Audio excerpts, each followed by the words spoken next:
ನಮಸ್ತೆ business owners. ತಮ್ಮ ಬಿಸ್ನೆಸ್ಗೋಸ್ಕರ digital marketing ಮಾಡೋಕೆ ಇಚ್ಛೆ ಇರುವಂತವ್ರು ಫೇಸ್ಬುಕ್, ಇನ್ಸ್ಟಾಗ್ರಾಮ್ ಗಳ ಮೂಲಕ ಅಥವಾ ಸೋಷಿಯಲ್ ಮೀಡಿಯಾ ಮಾರ್ಕೆಟಿಂಗ್ ಮಾಡಬೇಕು ನಿಮ್ಮ ಬಿಸ್ನೆಸ್ ಗಳಿಗೆ ಅನ್ನೋ ವಿಚಾರದಲ್ಲಿ ಇರುವಂತವರಿಗೆ ಈ ವಿಡಿಯೋ ಮಾಡ್ತಾ ಇರೋದು. The importance of Facebook and Instagram marketing ಅಥವಾ ಸೋಷಿಯಲ್ ಮೀಡಿಯಾ ಮಾರ್ಕೆಟಿಂಗ್ ಅಂತ ಬಂದಾಗ ಇದು ನಿಮಗೆ ಕ್ಲಿಯರ್ ಆಗಿ ನಿಮ್ಮ ಆಡಿಯನ್ಸ್ ನ ಅಥವಾ ನಿಮ್ಮ ಕಸ್ಟಮರ್ ನ ಟಾರ್ಗೆಟ್ ಮಾಡುವಂತದ್ದು. ಬಿಕಾಸ್ ನೀವು ಎಷ್ಟು ಖರ್ಚು ಮಾಡ್ತೀರಾ ಅನ್ನುವಂಥದ್ದು ಇಂಪಾರ್ಟೆಂಟ್ ಅಲ್ಲ. ಸೋಷಿಯಲ್ ಮೀಡಿಯಾ ಮಾರ್ಕೆಟಿಂಗ್ ಅಲ್ಲಿ ಇಂಪಾರ್ಟೆಂಟ್ ಆಗುವಂತದ್ದು ನಿಮ್ಮ ಖರ್ಚು ಮಾಡಿರೋ ಅಮೌಂಟ್ ಇಂದ ನೀವು ಎಷ್ಟು ರಿಟರ್ನ್ಸ್ ತಗೊಂತೀರಾ, ಎಷ್ಟು ಲೀಡ್ಸ್ ನ ಸಂಪಾದಿಸ್ತೀರಾ, ಎಷ್ಟು ಕಸ್ಟಮರ್ಸ್ ನ ಸಂಪಾದಿಸ್ತೀರಾ ಅನ್ನುವಂಥದ್ದು ವೆರಿ ಇಂಪಾರ್ಟೆಂಟ್. ಸೊ ಹಂಗಾಗಿ ಒಂದು ಸಿಂಪಲ್ ಎಕ್ಸಾಂಪಲ್ ಕೊಡ್ತೀನಿ. ನಾನು ಫೇಸ್ಬುಕ್ ಅಂಡ್ ಇನ್ಸ್ಟಾಗ್ರಾಮ್ ಲಿಂಕ್ ಆಗಿರುತ್ತೆ ಅದು.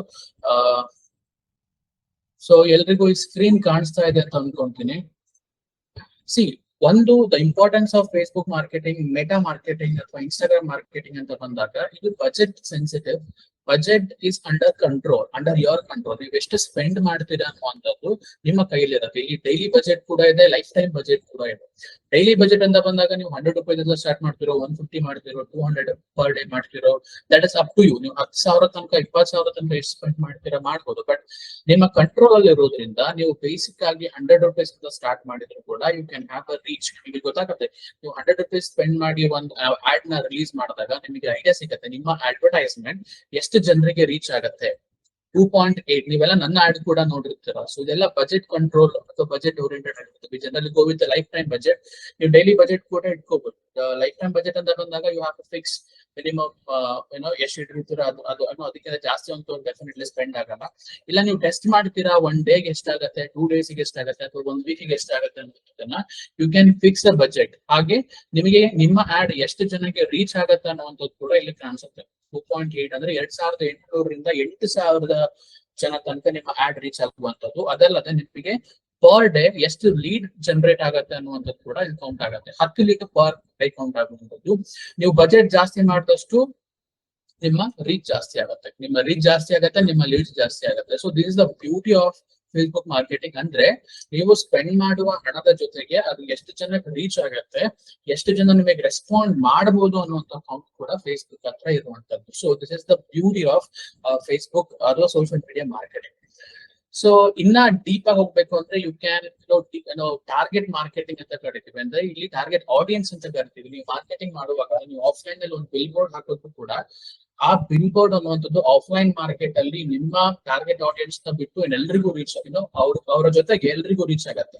ಬಟ್ ಫೇಸ್ಬುಕ್ ಅಥವಾ ಇನ್ಸ್ಟಾಗ್ರಾಮ್ ಅಥವಾ ಗೂಗಲ್ ಆಡ್ಸ್ ಅಂತ ಬಂದಾಗ ನೀವು ಪರ್ಟಿಕ್ಯುಲರ್ ಆಡಿಯನ್ಸ್ ನ ಟಾರ್ಗೆಟ್ ಮಾಡಬಹುದು. For example you can fix their age. ಅವರ ಏಜ್ ನ ಫಿಕ್ಸ್ ಮಾಡಬಹುದು. ಅವ್ರ ಏಜ್ ಬಿಟ್ವೀನ್ ಎಷ್ಟಿರುತ್ತೆ. ಟೇಕ್ ಅನ್ ಎಕ್ಸಾಂಪಲ್, ನಿಮ್ಮ ಕಸ್ಟಮರ್ಸ್ ಎಷ್ಟು ಏಜ್ ಇಂದ ಇರ್ತಾರೆ, 28 ಇಂದ 65 ಪ್ಲಸ್ ಇರ್ತಾರೋ ಅಥವಾ 60 ಇರ್ತಾರೋ, you can fix any kind of age. So age ನ ನೀವು ಸೆಲೆಕ್ಟ್ ಮಾಡಬಹುದು. ಹಾಗೆ ಜೆಂಡರ್ ಕೂಡ ಸೆಲೆಕ್ಟ್ ಮಾಡಬಹುದು. All men, women. ಇದು ಎಲ್ಲಾ ಬಿಸ್ನೆಸ್ ಗಳಿಗೂ ಎಲ್ಲಾ ಜನರು ವರ್ಕೌಟ್ ಆಗಲ್ಲ ಅಲ್ವಾ. ನಿಮ್ಮೊಂದು ಸೆಲೂನ್ ನಡೆಸ್ತಾ ಇದ್ರೆ who is your target audience, men, women or both. ನೀವು ಒಂದು ಜ್ಯುವೆಲರಿ ಶಾಪ್ ನಡೆಸ್ತಾ ಇದ್ರೆ ಅಫ್ಕೋರ್ಸ್ ಬ್ಯೂಟಿ ಪಾರ್ಲರ್ ನಡೆಸ್ತಾ ಇದ್ರೆ ನಮಗೆ ಗೊತ್ತು ಮೆನ್, ವುಮೆನ್ ಆರ್. ಸೊ ಅಥವಾ ನೀವು ಒಂದು ಟೂರ್ಸ್ ಅಂಡ್ ಟ್ರಾವೆಲ್ಸ್ ಬಿಸ್ನೆಸ್ ನಡೆಸ್ತಾ ಇದ್ರೆ ನಿಮಗೆ ಗೊತ್ತು ಯಾಕೆ ಕಸ್ಟಮರ್ಸ್ ಅಂತ. ಸೊ ಆಲ್ ಅಂತ ಇದ್ರೆ ಯು ಕ್ಯಾನ್ ಫಿಕ್ಸ್ ಆಲ್. ಬರೀ ಮೆನ್ ನ ಟಾರ್ಗೆಟ್ ಮಾಡಿದ್ರೆ you can fix men, women ನ ಟಾರ್ಗೆಟ್ ಮಾಡಿದ್ರೆ you can fix women. So ನಿಮಗೆ ಈ ಆಪ್ಷನ್ ಇದೆ ಫೇಸ್ಬುಕ್ ಅಥವಾ ಇನ್ಸ್ಟಾಗ್ರಾಮ್ ಮಾರ್ಕೆಟಿಂಗ್ ಅಲ್ಲಿ, ಸೋಷಿಯಲ್ ಮೀಡಿಯಾ ಮಾರ್ಕೆಟಿಂಗ್ ಅಂತ ಬಂದಾಗ. ಇನ್ನ ಡೀಪ್ ಆಗಿ ಹೋಗ್ಬೇಕು ಅಂದ್ರೆ you can have a detailed marketing. Detailed marketing ಅಂದ್ರೆ ನಿಮಗೆ ಇಲ್ಲಿ ಸಜೆಷನ್ ಕೂಡ ಕೊಡುತ್ತೆ. ನೀವು ಯಾರನ್ನ ಟಾರ್ಗೆಟ್ ಮಾಡ್ತಿದ್ದಾರೆ. ಜನರಲಿ ನಾನ್ ಬಿಸ್ನೆಸ್ ಓನರ್ನ ಸಜೆಸ್ಟ್ ಮಾಡೋದ್ರಿಂದ ನನಗೆ ಇದು ಸಜೆಷನ್ ಕೊಡ್ಸುತ್ತೆ. You can change. ನೀವು ಹುಡುಕ್ಬೋದು ನಿಮ್ಮ ಕ್ಯಾಟಗರಿಯಲ್ಲಿ ಯಾರು ಬರ್ತಾರೆ, ಅವ್ರ ಇಂಟ್ರೆಸ್ಟ್ ಏನಿದೆ ಅದನ್ನ ನೀವು ಸರ್ಚ್ ಮಾಡ್ಕೋಬಹುದು. ಫಾರ್ ಎಕ್ಸಾಂಪಲ್, ಈಗ ಏನಾದ್ರು ನೀವು ಪರ್ಟಿಕ್ಯುಲರ್ಲಿ ಸೆಟ್ ಆಫ್ ಡಾಕ್ಟರ್ಸ್ ನ ಟಾರ್ಗೆಟ್ ಮಾಡ್ತಿದ್ರೆ ನಿಮ್ಮ ಪ್ರಾಡಕ್ಟ್ ಮೇಲೆ ನೀವು ಡಾಕ್ಟರ್ಸ್ ಅಂತ ಸರ್ಚ್ ಮಾಡಿದಾಗ ಡಾಕ್ಟರ್ಸ್ ಸಜೆಷನ್ ಕೋಡ್ ಕೊಡುತ್ತೆ ನಮಗೆ.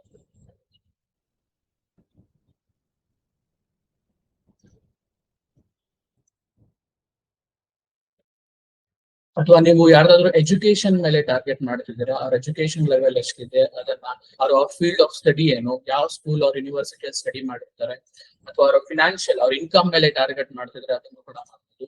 ಅವ್ರ ಲೈಫ್ ಈವೆಂಟ್ಸ್. ಫಾರ್ ಎಕ್ಸಾಂಪಲ್, ನಿಮ್ದೇನಾದ್ರು ಗಿಫ್ಟ್ ಶಾಪ್ ಇದೆ ಅಂತ ಅನ್ಕೊಳ್ಳಿ. ಗಿಫ್ಟ್ ಶಾಪ್ ಅಂತ ಇದ್ರೆ ರೀಸೆಂಟ್ ಆಗಿ ಅನಿವರ್ಸರಿ ಯಾರ್ದು ಅಪ್ಕಮಿಂಗ್ ಅನಿವರ್ಸರಿ ಇದೆ ಅದನ್ನ ಚೂಸ್ ಮಾಡ್ಬೋದು. ಬರ್ಡೇ ಯಾರ್ದಿದೆ ಅದನ್ನ ಚೂಸ್ ಮಾಡ್ಬೋದು.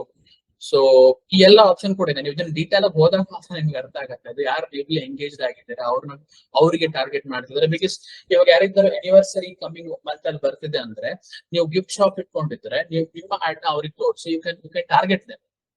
ಅರ್ಥ ಆಗ್ತಿದೆಯಾ? So this is called as detailed targeting. So ಯಾರಿಗಾದ್ರೂ ರಿಯಲ್ ಎಸ್ಟೇಟ್ ಅಲ್ಲಿ ಇಂಟ್ರೆಸ್ಟ್ ಇದೆ ಅಂತ ಅಂದ್ರೆ so you can choose real estate. So ಯಾರಾದ್ರೂ ರಿಯಲ್ ಎಸ್ಟೇಟ್ ಬಿಸ್ನೆಸ್ ನೋಡ್ತಿದ್ದಾರೆ ಅಂತ ಅಂದ್ರೆ ನೀವು ರಿಯಲ್ ಎಸ್ಟೇಟ್ ಪ್ರಾಪರ್ಟಿಗೆ ಯಾರಾದ್ರೂ ಇಂಟ್ರೆಸ್ಟ್ ಇದ್ರೆ ನಿಮ್ದು ರಿಯಲ್ ಎಸ್ಟೇಟ್ ಬಿಸ್ನೆಸ್ ಇದೆ ಅಂತ ಅನ್ಕೊಳ್ಳಿ. ಯಾರಾದ್ರೂ ಪ್ರಾಪರ್ಟಿಗೆ ಇಂಟ್ರೆಸ್ಟ್ ಅಂತ ಇದ್ರೆ you can choose real interest ಗೆ ರಿಯಲ್ ಎಸ್ಟೇಟ್ ಗೆ ಅಥವಾ ಪ್ರಾಪರ್ಟಿ ಮೇಲೆ ಯಾರಿಗೆ ಇಂಟ್ರೆಸ್ಟ್ ಇದೆಯಲ್ಲ ಅವ್ರನ್ನ ಚೂಸ್ ಮಾಡ್ಕೋಬಹುದು. ಅವಾಗ ಏನಾಗುತ್ತೆ ನೀವು ರಿಯಲ್ ಎಸ್ಟೇಟ್ ಇಂಡಸ್ಟ್ರಿಯಿಂದ ಒಂದು ಆಡ್ ರನ್ ಮಾಡಿದ್ರೆ ಅದು ಬೇರೆ ಎಲ್ಲಾರ್ಗೂ ತೋರಿಸ್ದೆ ಬರೀ ರಿಯಲ್ ಎಸ್ಟೇಟ್ ಅಲ್ಲಿ ಪರ್ಟಿಕ್ಯುಲರ್ ಆಗಿ ಯಾರಿಗೆ ಇಂಟ್ರೆಸ್ಟ್ ಇದೆ ಅವರ ಫೇಸ್ಬುಕ್ ಮತ್ತೆ ಇನ್ಸ್ಟಾಗ್ರಾಮ್ ಆಡ್ಸ್ ಅಕೌಂಟಿಗೆ ಮಾತ್ರ ಆಡ್ ಹೋಗುತ್ತೆ. ಸೊ ಇದು ಒಂದ್ ಎಕ್ಸಾಂಪಲ್ ಅಷ್ಟೇ. ಎಲ್ಲಾ ಬಿಸ್ನೆಸ್ ಅವರು ಡೀಟೇಲ್ ಟಾರ್ಗೆಟಿಂಗ್ ಮಾಡಬಹುದು. ನಾನ್ ಹೇಗೆ ಬಿಸ್ನೆಸ್ ಓನರ್ಸ್ ಗೆ ಟಾರ್ಗೆಟ್ ಮಾಡ್ತೀನೋ ನೀವು ನಿಮಗೆ ಐಡಿಯಾ ಇರಬೇಕು ನಿಮ್ಮ ಟಾರ್ಗೆಟ್ ಆಡಿಯನ್ಸ್ ಯಾರು, ಹೇಗ್ ಟಾರ್ಗೆಟ್ ಮಾಡೋದು, ಯಾವ ಕೀವರ್ಡ್ ನ ಈ ಫೇಸ್ಬುಕ್ ಟಾರ್ಗೆಟ್ ಮಾರ್ಕೆಟಿಂಗ್ ಅಲ್ಲಿ ಹಾಕುವಂತದ್ದು ಅನ್ನೋದನ್ನ ನೀವು ಆ ಐಡಿಯಾ ನಿಮಗಿದ್ರೆ definitely you can target. So this is the beauty of social media marketing. Just ಒಂದು ಸ್ಮಾಲ್ ಇನ್ಫಾರ್ಮೇಶನ್ ಕೊಡ್ಬೇಕು ಅಂತ ಅನ್ಸುತ್ತೆ ನನಗೆ.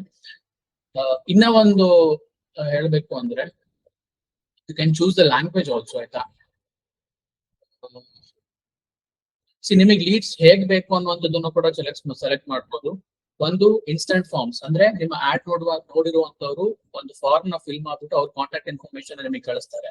ನಿಮ್ಮ ವೆಬ್ಸೈಟ್ ಕೂಡ ಇಡಬಹುದು, ಮೆಸೇಜ್ ಕೂಡ ಮಾಡಬಹುದು, ಮೆಸೆಂಜರ್ ಅಲ್ಲಿ ಫಾರ್ಮ್ ಕೂಡ ಕೊಡಬಹುದು, ಇನ್ಸ್ಟಾಗ್ರಾಮ್ ಅಲ್ಲಿ ನಿಮ್ಮನ್ನ ಕಾಂಟ್ಯಾಕ್ಟ್ ಮಾಡಬಹುದು, ಡೈರೆಕ್ಟ್ ಆಗಿ ನಿಮ್ಮ ಆಡ್ ನೋಡ್ಬಿಟ್ಟು ಕಾಲ್ ಮಾಡಬಹುದು. ಹಾಗೆ ಯಾವ್ದು ನಿಮ್ಗೆ ಅಪ್ಲಿಕೇಶನ್ ಇದ್ರೆ ಆಪ್ ಗಳಿದ್ರೆ ಅದರಲ್ಲಿ ಕೂಡ ಕಾಂಟ್ಯಾಕ್ಟ್ ಮಾಡಬಹುದು. So detail targeting with calculated budget, ಎಷ್ಟು ಬಜೆಟ್ ಸ್ಪೆಂಡ್ ಮಾಡ್ತೀರಾ ಅನ್ನುವಂಥದ್ದು, ಆ ಬಜೆಟ್ ಇಂದ ಎಷ್ಟು ರಿಟರ್ನ್ಸ್ ಬರುತ್ತೆ ಅನ್ನುವಂಥದ್ದು, ಹಾಗೆ ನೀವು ಎಲ್ಲಿಂದ ಯಾವ ಡೇಟ್ ಇಂದ ಯಾವ ಡೇಟಿಗೆ ಸ್ಪೆಂಡ್ ಮಾಡ್ಬೇಕು, ಆಡ್ ನ ರನ್ ಮಾಡ್ಬೇಕು ಅನ್ನೋದನ್ನು ಕೂಡ ಚೂಸ್ ಮಾಡ್ಬೋದು. ನಾನು 13th ಇಂದ ಸ್ಪೆಂಡ್ ಮಾಡಿದ್ರೆ ನಾನು 1 ಮಂತ್ ತನಕ ರನ್ ಮಾಡಿದ್ರೆ ನನಗೆ ಎಷ್ಟು ಸ್ಪೆಂಡ್ ಆಗುತ್ತೆ, ಎಷ್ಟು ಅಮೌಂಟ್ ಫಿಕ್ಸ್ ಮಾಡಿದ್ರೆ ನಾನು ಎಷ್ಟು ಜನರಿಗೆ ರೀಚ್ ಆಗ್ತೀನಿ ಅನ್ನುವಂಥ ಕ್ಯಾಲ್ಕುಲೇಷನ್ ಇಲ್ಲ ತೋರಿಸುತ್ತೆ. So this is highly calculated. So decide ಮಾಡಿ ಬೇಗ. ಈ ಫೇಸ್ಬುಕ್ ಮಾರ್ಕೆಟಿಂಗ್ ಅನ್ನುವಂಥದ್ದು, ಇನ್ಸ್ಟಾಗ್ರಾಮ್ ಮಾರ್ಕೆಟಿಂಗ್ ಅನ್ನುವಂಥದ್ದು it is the current trend. ಎಲ್ಲಾ ಬಿಸ್ನೆಸ್ ಸೆಕ್ಟರ್ ಅವರುಗಳು B2B, B2C ಅಥವಾ D2C ಬ್ರ್ಯಾಂಡ್ಗಳು ತಮ್ಮ ಬಿಸ್ನೆಸ್ ಗಳಿಗೆ ಸೋಷಿಯಲ್ ಮೀಡಿಯಾ ಮಾರ್ಕೆಟಿಂಗ್ ಆಗಿರ್ಬೋದು, ಗೂಗಲ್ ಮಾರ್ಕೆಟಿಂಗ್, ಗೂಗಲ್ ಆಡ್ಸ್ ಆಗಿರ್ಬೋದು, ಎಲ್ಲದನ್ನು ರನ್ ಮಾಡ್ತಾರೆ. ಸೊ ಡು ನಾಟ್ ವೇಟ್, ಇವಾಗಲೇ ಕಾಂಟ್ಯಾಕ್ಟ್ ಮಾಡಿ ಅರ್ಥ ಮಾಡ್ಕೊಳ್ಳಿ ನಿಮ್ ಬಿಸ್ನೆಸ್ ನ ಹೇಗ್ ಮಾರ್ಕೆಟಿಂಗ್ ಮಾಡಬಹುದು ಅನ್ನುವಂಥದ್ದನ್ನ. ಅಂಡ್ ಐ ಹೋಪ್ ನಮ್ಮ ಸಂಸ್ಥೆಯಿಂದ ನಿಮಗೆ ಬೇಕಾದಂತಹ ಎಲ್ಲಾ ಇನ್ಫಾರ್ಮೇಶನ್ ಕೊಟ್ಟು ಫಸ್ಟ್ ನಾವು ನಿಮಗೆ ಗೈಡ್ ಮಾಡ್ತೀವಿ what is best for your business ಅನ್ನುವಂಥದ್ದನ್ನ. ಆಮೇಲೆ ನೀವು ಡಿಸೈಡ್ ಮಾಡಿ. Thank you so much.